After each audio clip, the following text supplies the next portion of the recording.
इस देश में अजनबी हूँ मैं यहाँ, अजनबी इस देश में ना जाने मिल जाएगा खुदा किस देश में। अजनबी हूँ मैं यहाँ, अजनबी इस यहाँ, कौन समझेगा यहाँ पर हूँ नहीं किसी रेस में। लगते हैं सभी दीवाने से नहीं है कोई होश में।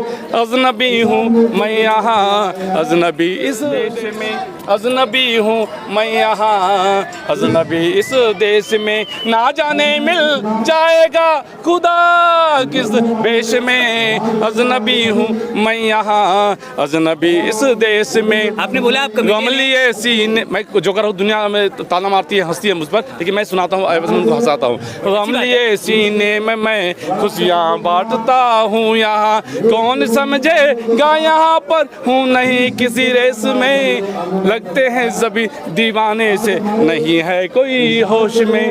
अजनबी हूँ मैं यहाँ, अजनबी इस देश में। सीरियस सुनाना चाहिए था आपने, कविता भी साला अपने बारे में सुना दी।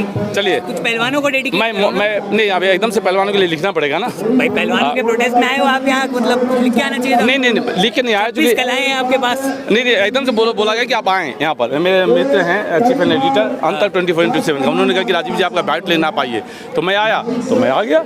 आप जैसे, आपको पता है आप जैसे लोगों को ही मोदी जी बोलते हैं आंदोलन जीवी हैं, हर आंदोलन में पहुंच जाते हैं। इसके बारे में क्या कहोगे? नहीं ऐसा नहीं है। देखिए वो कहते हैं हर आंदोलन में मोदी जी कुछ कहते हैं, मुझे मैं किसी सरकार की आलोचना नहीं करना चाहूँगा। सबसे गंदी आदत है, चाहे मोदी सरकार हो, केजरीवाल हो, चाहे कांग्रेस हो, चाहे बसपा हो, चाहे तृणमूल कांग्रेस हो, आप किसी की आलोचना ना करें। आप हमें बताएं कि देश के प्रधानमंत्री आप क्या करेंगे, हमें वो दिखा दीजिए, स्मार्ट सिटी दिखा दीजिए। हमें सीधी सी बात है, आप क्या करने वाले हैं वो बताएं। राहुल गांधी हमें ये बताया जैसे अमेरिका में होता है, आज रिकॉल करके बुला लिया गया। आज वहाँ पर सुनक इंग्लैंड का प्रधानमंत्री है, वहाँ की जो लेडीज थी वहीं की मूल निवासी थी इंग्लैंड की, बोला कि आप यदि आपको इकोनॉमी नहीं संभलता है तो आप आएँ और हमें रिकॉल की व्यवस्था होनी चाहिए। आप 5 साल हम क्यों झेलें हम किसी को, यदि आपके पास विजन नहीं है, आप गाली गलौज करते रहते। मुझे आप ये बताएं, मैं केजरीवाल सरकार से पूछना चाहता हूँ, आप ये बताएं कि आप देश के लिए क्या बेहतर लेके आ रहे हैं। हटा दीजिए, किसी की आलोचना कीजिए, एक दूसरे पे ना बोले। बिल्कुल आलोचना नहीं, समालोचना हुई। लेकिन पहलवान तो यहाँ पर मांग कर रहे हैं उनके जो न्याय की, वो तो बीजेपी से जुड़े हुए हैं। तो मैं कहता हूँ कि बीजेपी और आरएलडी कोई मतलब ही नहीं है। मैं सीधी सी बात कहना चाहता हूँ कि ये जो सच है वो करे, कोई व्यक्ति आए संज्ञान में ले और इसको हल करे। सब सरकार की जिम्मेदारी है। नहीं आ रहा है मोदी, केजरीवाल आए, वो नहीं आ रहा है, राहुल गांधी आए। अच्छा, आज बयान दर्ज हो गया ब्रजभूषण शरण सिंह का, उसके बाद क्या कार्रवाई हो सकती है, क्या अंदाजा? नहीं, मुझे नहीं मालूम कि बयान दर्ज हुआ, क्योंकि मैं ट्रेन में 28 घंटे सफर करके आया हूँ। तो यदि बयान दर्ज हो गया है तो कड़ी से कड़ी कार्रवाई होनी चाहिए।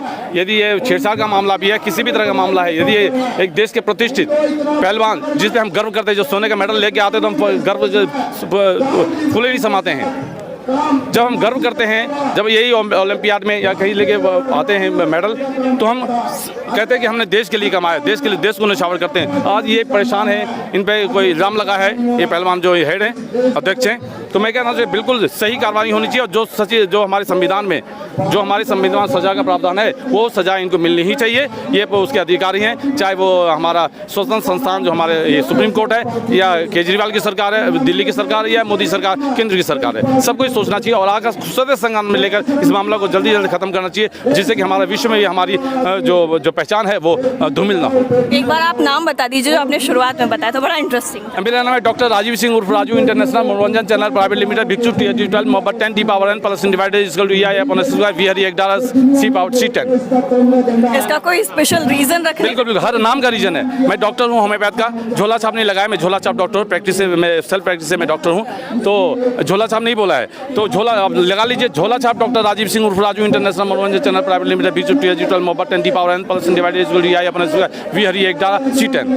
पहलवानों को आपका समर्थन ऐसे ही मिलता रहेगा? बिल्कुल, मैं हर चैनल पे बोलूँगा, चाहे आज तक पे हो, जी न्यूज़ पे हो, BBC पे हो, जहाँ मौका मिलेगा, चाहे डिजिटल मीडिया में हो, हर जगह जाकर कहूँगा कि सज़ा इमीडिएट 1 महीने के अंदर तुरंत कार्रवाई करके, त्वरित कार्रवाई कर इसको सज़ा मिलनी चाहिए, जिससे कि हमारे देश में इंसाफ, जो आँख में 2 पट्टियाँ लगी हुई है, हम समझ सकें कि 2 पट्टियाँ ये कमज़ोर नहीं है। दो पट्टियाँ इसलिए लगाया गया कि हम ना इसको देखेंगे ना उसको देखेंगे, पक्ष को देखेंगे, जो सही निर्णय होगा वो हम लेंगे। तो मेरा यही कहना है कि जल्दी से जल्दी ये निर्णय लिए जाएँ और ये सच का साथ दिया जाए। आपने कहा कि आप जर्नलिस्ट हैं, तो जिन धाराओं में मुकदमा दर्ज हुआ है, क्या लगता है कि उनमें अब इतना डिले होना चाहिए था? भारत में कभी कभी हंसी भी आती है। मैं कहता भारत का नागरिक क्यों हूँ, लेकिन कहते हैं मोहम्मद इकबाल का एक शेर है कि हमको जीना है इस ज़माने में, हमको जीना है इस ज़माने में, ये ज़माना लाख बुरा सही। क्या करें, धाराएं लगती रहती है, मुद्दे मुदाला मर जाता है, गवाहें मर जाती है, विटनेस खत्म हो जाता है और ये मामला चलता रहता है। मैं कहता हूँ ऐसे नहीं होना चाहिए, एक लिमिट टाइम करें आप।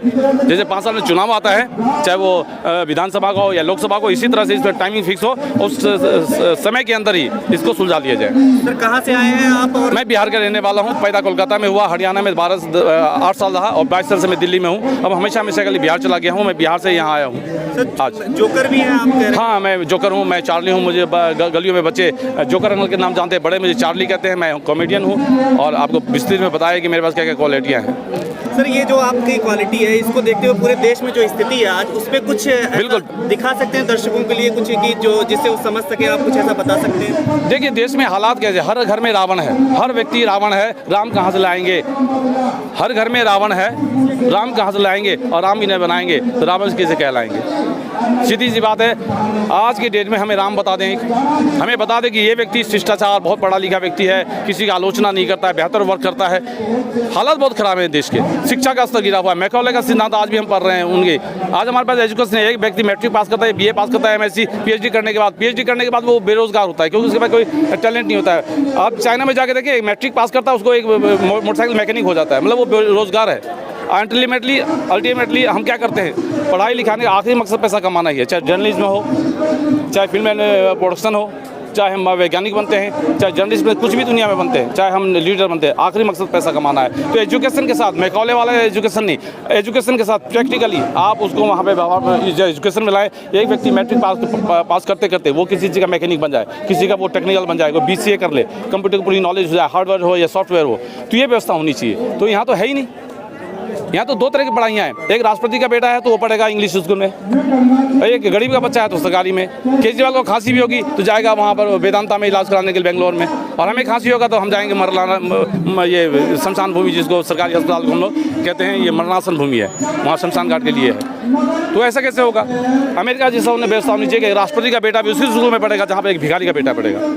अब कितनी भाषाएं आती हैं? 16 भाषा में बात करता हूँ, हिंदी, इंग्लिश, उर्दू, पंजाबी, बिहार की जिला वाइज भाषाएं, हरियाणवी, इस तरह से मैंने जोड़ा है, तो बोलियां और भाषा मिला के 16 भाषा है। और जो भी भाषा जानता हूँ उसमें लिखना, पढ़ना, बोलना तीनों आता है मुझे। तो मोदी जी से क्या कहना चाहेंगे, अलग अलग भाषाओं में कैसे आप कहेंगे?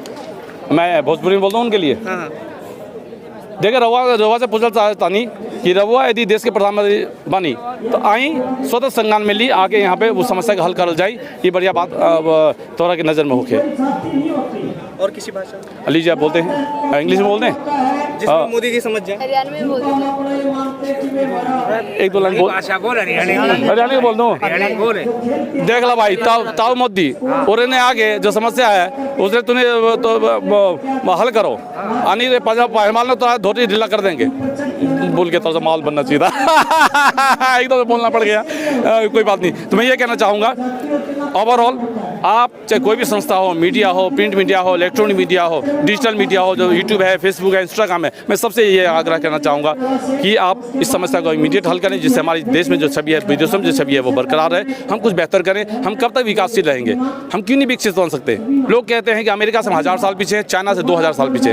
आखिर हम विकसित कब बनेंगे? ये विकासशील होते होते क्यों ऐसा क्या है कि हम विकासशील में रहेंगे हमेशा के लिए? हमें विकसित होना है तो हमें एजुकेशन को ठीक करना पड़ेगा। यहाँ के जो मैं तो कहता हूँ पैसे की जरूरत नहीं है, सब डिजिटल मनी कर दीजिए, घुसखोरी एक दिन में घुसखोरी बंद हो जाएगा। अच्छा, एक सवाल और पूछना चाहूँगी आपसे। कहा जा रहा है कि अपने ही देश में अपनी ही बेटियां इस तरीके से बैठी हुई हैं, इससे विदेशों में हमारी बदनामी हो रही है। देखिए, आप क्या कहेंगे, मैं राहुल गांधी, मैं आलोचना नहीं करना चाहता, सिर्फ संदर्भ उठाता हूँ। राहुल गांधी जाके अमेरिका, इंग्लैंड में कहते हैं या वहाँ पर इंटॉलरेंस है, असहिष्णुता है।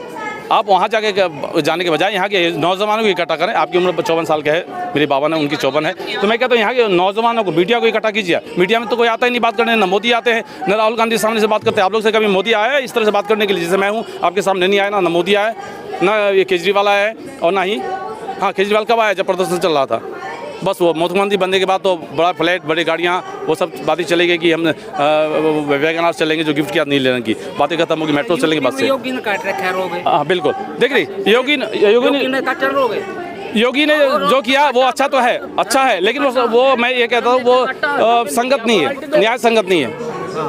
जो गलत करेगा उसको सजा जरूर दे। सर एक सवाल पूछना चाहूंगी, ब्रजभूषण शरण सिंह भी उत्तर प्रदेश से आते हैं, गोंडा जिले से आते हैं। आपने राहुल गांधी का जिक्र किया, मैं कहता बुलडोजर चलना चाहिए। आपने राहुल गांधी का जिक्र किया, मोदी सरनेम मामले पे राहुल गांधी में चंद दिनों में कार्रवाई हुई, लेकिन अभी पॉस्को लगने के बावजूद ब्रजभूषण शरण सिंह बाहर है। इस पे क्या पॉस्को मैं बिल्कुल कहना चाहूंगा, जिस तरह से इल्जाम लगते ही बुलडोजर चल पड़ता है मोदी योगी का, इसी तरह इल्जाम जैसे लगा है बिल्कुल बुलडोजर चला। इसके सारे खानदान को, नाना नानी पोता मौसा फूफा जितने भी रिलेशन सब पे बुलडोजर चला, इमीडिएट सब ढहा दो। संवैधानिक रूप से कुछ ना हो, सब बुलडोजर नहीं बुलडोजर चलेगा, उसके बाद संवैधानिक रूप से भी होगा, बिल्कुल होनी चाहिए।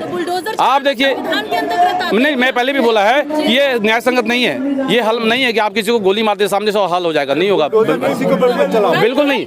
आप देखिए संविधान के अनुसार से भी चलें, कुछ कड़ी कार्रवाई करनी पड़े तो आप वो भी कीजिए, दोनों है। कड़ी कार्रवाई इतना ना कीजिए कि वो दुनिया में उसका गलत बुलडोजर के बारे में हर बार यही देखा गया है कि वो सिलेक्टिव ही रहता है। सिलेक्टिव नहीं होना चाहिए, वो ईमानदारों पे नहीं चलना चाहिए, बेईमानों पे चलना चाहिए। यदि ईमानदारों पे चलेगा, एक तरफ नहीं चलेगा, एक बेईमान है तो उस पर नहीं चलेगा, दूसरे बेईमान है तो बेईमानी में कैटेगरी ना करें, ये एक क्वालिटी के बेईमान है, गाली में क्वालिटी ना करें कि अच्छी गाली है बुरी गाली है। जो करेगा उसको मिलेगा सजा, और सामने से कुछ कड़ी कार्रवाई होनी ही चाहिए। मैं कहता हूँ योगी सरकार से, मोदी सरकार से, दोनों से कहता हूँ, चूंकि आप सरकार में हैं, भारत का सबसे बड़ा जो राज्य है उसका जो मुखिया है वो योगी है और देश का मुखिया है योगी मोदी। मैं दोनों से कहना चाहता हूँ कि आप सामने से आएँ, यहाँ पे आप आइए, आपके पास तो सारी लाल लश्कर है, आप यहाँ पे आएँ। क्या हुआ पुलवामा में 40 जवान हमारे शहीद हो गए। मैं फौजी का पिता हूँ, मेरा बेटा एक SSB भी है, दूसरी CRP की तैयारी कर रहा है, मैं दोनों बेटा मैंने फौज में दे दिए हैं। मेरे आंसू निकलने से पहले समाज का व्यक्ति रोएगा, लेकिन एक पुलिस वाला जब मरता है तो खुशियाँ मनाता है पूरा इलाका का आदमी कि एक घुसखोर मर गया। एक TT मरता है तो खुश मनाता है कि बहुत कमाया इसने 2 नंबर से। तो मैं कहता हूँ कि यदि मैं दोनों फौज में बेटे को देता हूँ तो जितना भी राजनेता है वो राजनीति में तभी आए जब अपने बेटों और बेटियों को फौज में देने की सोचे, और उसका सबसे पहले राजनेता रिलेशन के सारे लोग, या कम से कम उसका बेटा या बेटी फौज में जाना चाहिए, वही राजनीति में खड़ा हुई, जिनका संविधान में कानून में बनना चाहिए। और कानून वो बनाता है जो बेईमान है, अपने पक्ष में हमेशा बनाता है। कब बनाता है? अपने से विरोध में, हमेशा अपने हित में, हमेशा द्विअर्थी बनाता है। एक तो हमारे लिए बहुत अच्छा है, एक दूसरे आप सिलेक्टिव नहीं हो सकते, बिल्कुल selective. Thank you so much.